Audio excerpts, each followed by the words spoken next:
پر ایک اعتراض یہ بھی ہوتا ہے کہ شیعہ دیر سے روزہ افطار کرتے ہیں، تو آئیے دیکھتے ہیں کہ قرآن حکیم میں اللہ سبحانہ و تعالیٰ نے روزہ افطار کرنے کا کیا وقت بتایا ہے۔ سورہ بقرہ کی آیت 187 میں ارشاد باری تعالیٰ ہے ثم اتموا الصیام الی اللیل، اور روزہ مکمل کرو رات ہونے تک، یعنی جب رات کا اندھیرا چھا جائے، جب رات داخل ہو جائے اس وقت روزہ افطار کرنا ہے۔ یعنی روزہ مکمل ہونے کا تعلق سورج ڈوبنے سن سیٹ سے نہیں ہے، بلکہ رات کا اندھیرا ہونے سے ہے، اور دنیا کی کوئی سائنس اور کوئی عقل یہ ثابت نہیں کرتی کہ فقط سورج ڈوبنے پر رات کا اندھیرا ہو جاتا ہے۔ اب یہ لیل کون سا وقت ہے جس کو قرآن بیان کر رہا ہے؟ یہ بہت اہم مسئلہ ہے، کیونکہ اگر قرآن کے بتائے ہوئے وقت سے پہلے آپ نے روزہ کھولا تو یاد رکھیے روزہ باطل ہو جائے گا۔ آج تو آپ کے پاس ایسے معتبر ذرائع موجود ہیں کہ جس سے آپ کو افطار کا صحیح وقت معلوم ہو جاتا ہے، لیکن لیل کو پہچاننے کا کرائٹیریا یہ ہے کہ جب سورج مغرب میں ڈوبتا ہے تو اس وقت مشرق کی طرف آپ دیکھیں کہ ریڈنس نظر آتی ہے، اور مشرق کی طرف پیدا ہونے والی یہ سرخی جب انسان کے اوپر سر سے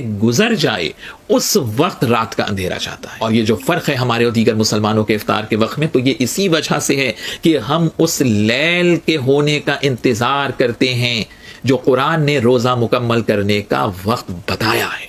یہ بھی یاد رکھیے کہ جو روزہ افطار کرنے کا وقت ہے یہی مغرب کا بھی اول وقت ہے۔ قرآن نے جہاں اوقات نماز کا ذکر کیا ہے وہاں نماز مغرب کے لیے بھی لیل ہی کا کانسیپٹ دیا ہے۔ سورہ مبارکہ ہود کی آیت 114 میں ارشاد باری تعالیٰ ہے وَأَقِمِ الصَّلَاةَ طَرَفَيِ النَّهَارِ وَزُلَفًا مِنَ اللَّيْلِ، اور نماز کو قائم کرو دن کے دونوں سروں پر اور رات کا اندھیرا ہونے کے بعد۔ یہ جو وَزُلَفًا مِنَ اللَّيْلِ ہے یہ مغرب کی نماز کا وقت ہے۔ تو اب مغرب کی نماز کا وقت اور افطار کا وقت یہ دو الگ الگ وقت نہیں ہیں، یہ ذہن میں رکھنے کی ضرورت ہے۔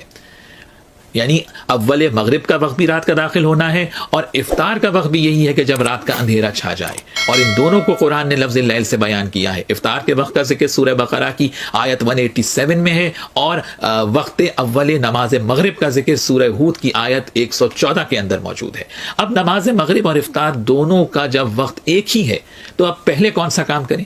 تو پہلے افطار کر کے آپ پھر نماز مغرب پڑھ سکتے ہیں، مگر سب سے بیسٹ یہ ہے کہ پہلے نماز مغرب پڑھیں اور اس کے بعد روزہ افطار کریں۔ میں نے بتا دیا یہ ڈیلے 25 سے 30 منٹ کا ڈیلے ہے، 8 سے 10 منٹ کا ڈیلے کوئی ایشو نہیں ہے۔ اور اس کو سائملٹینیس کنٹراسٹ جو ہے حدیث وہ جو یہ چھپاتے ہیں، یہ چوتھی حدیث سن لیں، یہ آج آپ لے لیں تحفہ، اس کے بعد انشاءاللہ کوئی احتیاط والے معاملے میں مسئلہ نہیں کرے گا۔ یہ چوتھی حدیث بھی حق 4 کتابوں میں، 3 مین سٹریم کی کتابیں، صحیح ابن حبان میں 7491، شعیب ارنوت نے صحیح کہا، صحیح ابن خزیمہ میں 1986، شیخ آزمی نے صحیح کہا، المستدرک الحاکم میں 1518، امام حاکم نے امام مسلم کی شرط پہ صحیح کہا، اور چوتھی کتاب صحیح الترغیب والترہیب میں شیخ البانی نے صحیح کہا 1005۔ یہ 4 وہی حوالے ہیں جو چاروں حدیث کے حوالے تھے، ٹھیک ہے؟ تو چاروں وہ بھی ویسے آپ کرنا بڑا مشکل ہے، کیونکہ اس میں تو پتہ چل گیا نا کون سا ڈیلے آرام ہے جب تارے نکل آئے، 25-30 منٹ کا ڈیلے۔ اور یہ جو حدیث میں آپ بیان کر رہا ہوں جس کا حوالہ دیا، یہ بہت خطرناک الفاظ ہیں اس میں۔ آپ صلی اللہ علیہ وآلہ وسلم کو ایک خواب دکھایا گیا، آپ کو اکثر خواب کے ذریعے وحی بھی ہوتی تھی، نبیوں کے خواب سچے ہوتے ہیں۔ آپ صلی اللہ علیہ وآلہ وسلم نے فرمایا میں نے خواب میں دیکھا کہ 2 فرشتے میرے ساتھ ہیں اور مجھے کسی ایسی جگہ پر لے گئے ہیں جہاں پر لوگوں کی چیخو پکار کی آواز آ رہی ہے۔ میں نے پوچھا یہ کون لوگ ہیں؟ تو بتایا گیا یہ دوزخیوں کو عذاب ہو رہا ہے۔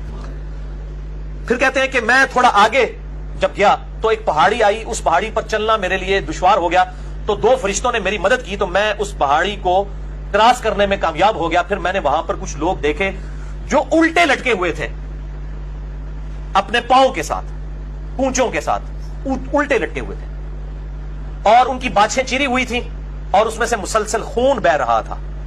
میں نے پوچھا کہ یہ کون لوگ ہیں؟ تو بتایا گیا یہ وہ لوگ ہیں جو وقت سے پہلے روزہ افطار کر لیا کرتے تھے، افطار میں اتنی جلدی کرتے تھے کہ ابھی ٹائم نہیں ہوا ہوتا تھا اور وہ افطاری کر لیتے تھے۔ اب یہ ہم پوچھتے ہیں یہ لوگ کون ہیں؟ اہل تشیع تو نہیں ہو سکتے، وہ تو ڈیلے ہیں، ان کے تو آپ نے ڈیلے والا چھاپ لگا دی، فتوا لگا دیا جو میں نے فتوا آج اتار دیا ان سے، اور ایک سنی منصف مزاج منہج والے شخص کی طرف سے یہ الحمدللہ دلائل سامنے آئے ہیں، یہ کسی شیعہ عالم کی طرف سے نہیں۔ ان پہ جو چھاپ لگائی ہوئی تھی وہ تو 25-30 منٹ والی ہے، وہ تو 8-10 منٹ کا ڈیلے کرتے ہیں، 3 منٹ کا تو حنفیوں کا بھی کیلنڈر احتیاط کے ساتھ ہوتا ہی ہے۔ اچھا یہ جو جلدی افطار کر رہے ہیں شیعہ تو نہیں ہو سکتے، اہل سنت میں سے بھی حنفی نہیں ہو سکتے، ان کے تو 3 منٹ احتیاط کے ساتھ ہے۔ پیچھے کون بات جاتا ہے؟ ہم یہ پوچھتے ہیں یہ کون لوگ ہیں جو روزہ جلدی افطار کرنے کی وجہ سے جن کو قیامت والے دن عذاب ہوگا؟ ایٹ لیسٹ اس عذاب کا شکار وہ لوگ نہیں ہوں گے جو روزہ کھولنے میں ڈیلے کرتے ہیں 5 منٹ یا 10 منٹ کا۔ 25-30 منٹ والا تو معاملہ لگا ہے، اس میں بھی کہا ہے کہ سنت سے محرومی ہے، اس کی عذاب کی کوئی حدیث نہیں آئی ہے. اس کے اوپر عذاب کی حدیث آئی ہے کہ جو جلدی افطار کرتے ہیں ان کو الٹا لٹکا کے عذاب دیا گیا، ان کی بانچیں چری ہوئی ہیں. ہم یہ اب علماء سے ہی پوچھتے ہیں، علماء سے پوچھ کے چلتے ہیں کہ یہ ہمیں بتائیں یہ لوگ کون ہوں گے، یہ کس فرقے سے ہوں گے. میں جس طرح کے رواج ہے کہ جیسے ہی مغرب کی اذان مؤذن دیتا ہے تو سب کے ہاتھ جو ہے وہ کھجور کی طرف، شربت کی طرف اور سموسوں اور چاٹ کی طرف بڑھ جاتے ہیں. تو کیا افطاری کا وقت یہ مغرب کی اذان کا وقت ہے کہ جیسے ہی مؤذن نے مغرب کی اذان دی افطاری کر لینا چاہیے، یا اس کا وقت قرآن مجید نے رات کا وقت بیان کیا ہے؟ کون سا وقت ہے؟ اہل سنت کے ہاں سورج کے غروب ہوتے ہی رات شروع ہو جاتی ہے، اس لیے جیسے ہی مغرب کا وقت داخل ہوتا ہے تو یہ کہا گیا ہے کہ آپ روزہ افطار کر لیں. ہر چیز روشن ہے، دکھ رہی ہے، اور ہمارے ہاں یہ کہتے ہیں کہ جناب اس ٹائم پہ افطاری کر لیں. اب اس صورت کے اندر جو آج تو اس پہ امت مسلمہ کا ایک بڑا طبقہ اس پر عمل کر رہا ہے. صحیح عمل کیا ہے؟ صحیح عمل یہ ہے کہ ہمارے یہاں جو یہ اذانیں دی جاتی ہیں اس میں آپ دیکھیں کہ جو کچھ اہل حدیث حضرات وہ رمضان میں اس کو اور جلدی کر دیتے ہیں، اور جلدی کہ اس آیت کے اوپر عمل ہو جائے، لوگوں کے روزے خراب کرتے ہیں. اور لوگ بس یہ اذان سنی، جناب اذان ہوئی اور فوراً کھجور منہ اور پانی. تو یہ طریقہ صحیح نہیں ہے. انتظار کریں کہ رات داخل ہو جائے. اپنے آپ سے ہمیں شریعت سے آگے نہیں بڑھنا چاہیے. قرآن مجید میں جب رات کا لفظ ہے تو رات کو ہی کرنا چاہیے، رات کو ہی پھر افطاری جو ہے ہونی چاہیے. اس طرح شروع میں فرمایا احل لکم لیلۃ الصیام الرفث، کہ روزوں کی راتوں میں ہم نے آپ کے لیے رفث، بیگمات کے پاس جانے کو حلال قرار دے دیا ہے. وہاں پہ تو کوئی یہ نہیں کہتا کہ جی منہ میں کھجور رکھی اور جو ہے وہ بیگم کے پاس چلے گئے.